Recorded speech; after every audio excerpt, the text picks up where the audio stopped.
So IT companies A course నేర్చుకున్న వాళ్ళ కోసం వెతుకుతున్నాయో తెలుసా మీకు అసలుకి? ఈ రోజు మనం ఈ టాపిక్ గురించి మాట్లాడుకుందాము. ఏంటి అంటే రీసెంట్ డేస్లో చాలా వరకు మనకి ఏంటి అంటే ఐటీ సంబంధించి ఐటీ కంపెనీస్ క్యాంపస్ రిక్రూట్మెంట్ ఆగిపోయింది, క్యాంపస్ రిక్రూట్మెంట్ స్లో డౌన్ అయింది. సో ఇది చాలా అన్ఫార్చునేట్ అని చెప్పి మనం మాట్లాడుకున్నాము. కానీ ఇప్పుడు ఐటీ కంపెనీస్ అయితే క్యాంపస్కి వెళ్తూ ఉన్నాయి. అయితే ఐటీ కంపెనీస్కి క్యాంపస్కి వెళ్ళే విషయం మనం మాట్లాడుకోవాల్సిన అవసరం లేదు కదండి. ఎలాగో వెళ్తారు, వాళ్ళు జాబులు తెచ్చుకుంటారంటే ఇక్కడ మనం అర్థం చేసుకోవాల్సిన విషయం ఏంటి అంటే ఐటీ కంపెనీస్ క్యాంపస్కి వెళ్తున్నాయి, కానీ ఎవరిని రిక్రూట్ చేసుకోవడానికి వెళ్తున్నాయి మనం తెలుసుకోవాలి. ఎందుకు తెలుసుకోవాలండి? మనం ఎవరిని రిక్రూట్ చేసుకోవడం మనం ఎందుకు తెలుసుకోవాలంటే ఇక్కడ అసలు వాళ్ళు ఏ స్కిల్స్ ఉన్న వాళ్ళని వాళ్ళు అక్వైర్ చేసుకోవాలనుకుంటున్నారు. ఇంకో హైలైట్ విషయం ఏంటి అంటే ఈ అక్వైర్ చేసుకున్న వాళ్ళని కూడా ఎక్కువ శాలరీతో, నార్మల్ రేంజ్ 4 lakhs 5 lakhs కంటే 9 lakhs 10 lakhs ఈ రేంజ్లో అంటే శాలరీ రేంజ్ అనేది మినిమం ఇస్తాము అని చెప్పి ప్లాన్ చేసుకుంటూ ఐటీ కంపెనీస్ క్యాంపస్లకు వెళ్తున్నాయి. అండ్ ఇదంతా కూడా మనం తెలుసుకోవాలి. ఎందుకంటే ఏ కోర్స్ నేర్చుకుంటే అసలు వాళ్ళకి ఏ స్కిల్స్ చూస్తున్నారో మనం తెలుసుకుంటే ఓపెన్ మార్కెట్లో కూడా మనం ప్లాన్ చేసుకోవడానికి అవకాశం ఉంటుంది, రైట్? అయితే ఇక్కడ మనం చూసుకుంటే ఇది మళ్ళీ మనం 2025 బాగుంటుంది అని చెప్పడానికి ఇది ఒక అడిషనల్ ప్రూఫ్. అయితే ఇక్కడ ఏంటి అంటే ఇంతకు ముందులాగా ఎంట్రీ లెవెల్ ఇంజనీర్లు ముందు ఒకరిని తీసుకొని రిక్రూట్మెంట్ చేసిన తర్వాత ట్రైనింగ్ ఇచ్చి రైట్. ఇప్పుడు కూడా కొన్ని కంపెనీస్ ఇంకా ఎక్స్చెంజర్ కొన్ని కంపెనీస్ చేస్తున్నాయి. సో మా సిస్టర్ కూడా ఇట్లా అంటే డైరెక్ట్గా ఆల్రెడీ కొంత సబ్జెక్ట్ తనకు నాలెడ్జ్ ఉంది, జావా నేర్చుకుంది, కానీ క్యాంపస్లో తీసుకున్న తర్వాత ఎక్స్టెన్షన్ మళ్ళీ ఇప్పుడు ట్రైనింగ్ ఇస్తూ ఉంది. She is in Kolkata right now. అక్కడికి వెళ్ళి అక్కడ జాబ్ చేస్తుంటాను. అయితే ఇక్కడ ఏంటి అంటే ముందే ఎలా ఉండేదంటే ముందు వాళ్ళు తీసుకున్న తర్వాత వాళ్ళని వాళ్ళని ట్రైనింగ్ ఇచ్చేవాళ్ళు. ట్రైనింగ్ ఇచ్చిన తర్వాత ప్లాన్ చేయడం జరిగేది.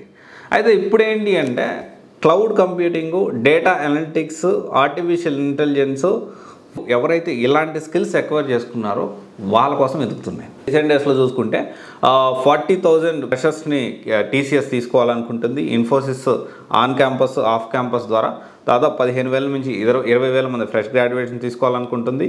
అండ్ తర్వాత విప్రో 1 year గ్యాప్ తీసుకున్న తర్వాత అంటే కమింగ్ డేస్లో 10 నుంచి 12,000 మంది ఫ్రెషర్స్ని తిరిగి తీసుకోవాలి క్యాంపస్ రిక్రూట్మెంట్ ద్వారా అని చెప్పనింది.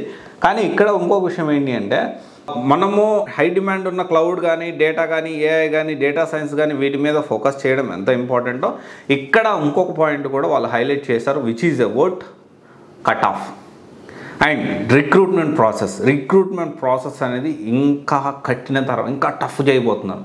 అంటే ఎంత కాంపిటీషన్లో ఎంత ఫిల్టర్ చేసి వాళ్ళకి ఎవరిని తీసుకోవాలో వాళ్ళకి చాలా క్లారిటీ అనేది వాళ్ళకు ఉంది ఇప్పుడు. అండ్ మనకి ఎవరిని ఏం నేర్చుకుంటే మనకు త్వరగా జాబ్ వస్తుంది, మనం ఎంత బెటర్గా ఉంటే మన పోర్ట్ఫోలియో ఎంత బిల్డ్ చేసుకుంటే అంత త్వరగా మనకి జాబ్ వస్తుంది అనే విషయాన్ని మనం అర్థం చేసుకోవాలి. ఇక్కడ ప్రతి ఒక్క స్టూడెంట్ మీరు యూట్యూబ్లో ఇప్పుడు వీడియో చూస్తున్నప్పటికీ గుర్తుపెట్టుకోండి, మీకు ఫేస్బుక్, ఇన్స్టాగ్రామ్లో అకౌంట్ ఉన్నా లేకపోయినా లింక్డ్ఇన్లో మాత్రం జీవితానికి సంబంధించింది లింక్డ్ఇన్లో అకౌంట్ అనేది మెయింటైన్ చేయండి. మీరు చేసే ప్రతి పనిని స్నాప్ పెడతారు కదా, నేను టిఫిన్ తింటున్నా, నేను బయటకు వెళ్తున్నా, నేను ఎయిర్పోర్ట్కి వెళ్ళాను, లేకపోతే నేను KFCకి వెళ్ళాను, లేకపోతే నేను మెక్డానల్డ్స్కి వెళ్ళాను, లేకపోతే నేను ఇంకొక CCDకి వెళ్ళాను, లేకపోతే నేను బయటకు అటు తిరుగుతూ ఉన్నాను, వాడికి వెళ్ళాను, వీడికి వెళ్ళాను అని చెప్పి స్నాప్లు పెడతారు కదా.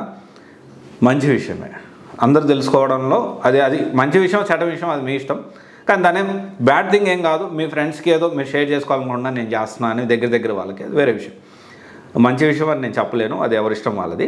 ఇంకోటి అదే సేమ్ టైం అదే పనిని అదిగో నేను ఈ ప్రాజెక్ట్ చేస్తున్నా, అదిగో నేను ఇది చదువుతున్నా, అదిగో నేను ఈ జర్నల్ రాశాను, అదిగో లేకపోతే నేను వర్క్ చేశాను, అదిగో నేను ప్రోగ్రామ్ రాస్తే ఎగ్జిక్యూట్ చేస్తే ఎలా వచ్చింది, నా ఫస్ట్ ప్రోగ్రామ్ ఎలా ఉంది, నా కాలేజీలో ఇలా జరిగింది. ఇలా ప్రొఫెషనల్కి సంబంధించిన, కెరియర్కి సంబంధించిన లింక్డ్ఇన్లో మీరు యాక్టివ్గా ఉండడం అస్సలు మర్చిపోద్దు. This is very kind request. లేకపోతే ఇంకొకటి, మీ జీవితం కెరియర్ మంచిగా ఉండాలి అంటే మీరు యాక్టివ్గా లింక్డ్ఇన్లో ఉండండి. మీ స్టేట్ ఆఫ్ మైండ్ కూడా మారుతుంది. ట్రస్ట్ మీ ఆలోచన విధానం మారుతుంది. అసలు ప్రపంచం ఎంత ముందుకు పోతుంది, ఎలా ఉంది, అసలు ఒక్కొక్క కంపెనీ CEOs ఎలా ఉన్నారు, డైరెక్టర్స్ ఎలా ఉన్నారు, HR మేనేజర్స్ ఏం ఎక్స్పెక్ట్ చేస్తున్నారు, వాళ్ళ లైఫ్ స్టైల్ ఎలాగుంది, ఆల్మోస్ట్ చాలా ఆసక్తికరమైన విషయాలు లింక్డ్ఇన్లో ఉంటాయి. So please try to be active in LinkedIn other than social media. దానికంటే కూడా దీంట్లో యాక్టివ్గా ఉండడానికి ప్రయత్నం చేయండి. ఆ పోర్ట్ఫోలియో మీకు బిల్డ్ అయిందంటే ఖచ్చితంగా ఇట్ విల్ హెల్ప్స్ యూ, చాలా హెల్ప్ అవుతుంది. ఏదైతే మార్క్ మై వర్డ్స్ గుర్తుపెట్టుకోండి. ఎందుకంటే రీసెంట్ డేస్లో డేటా సైన్స్ జాబ్ వచ్చిన వాళ్ళు మనం ఇంటర్వ్యూ చేసాము.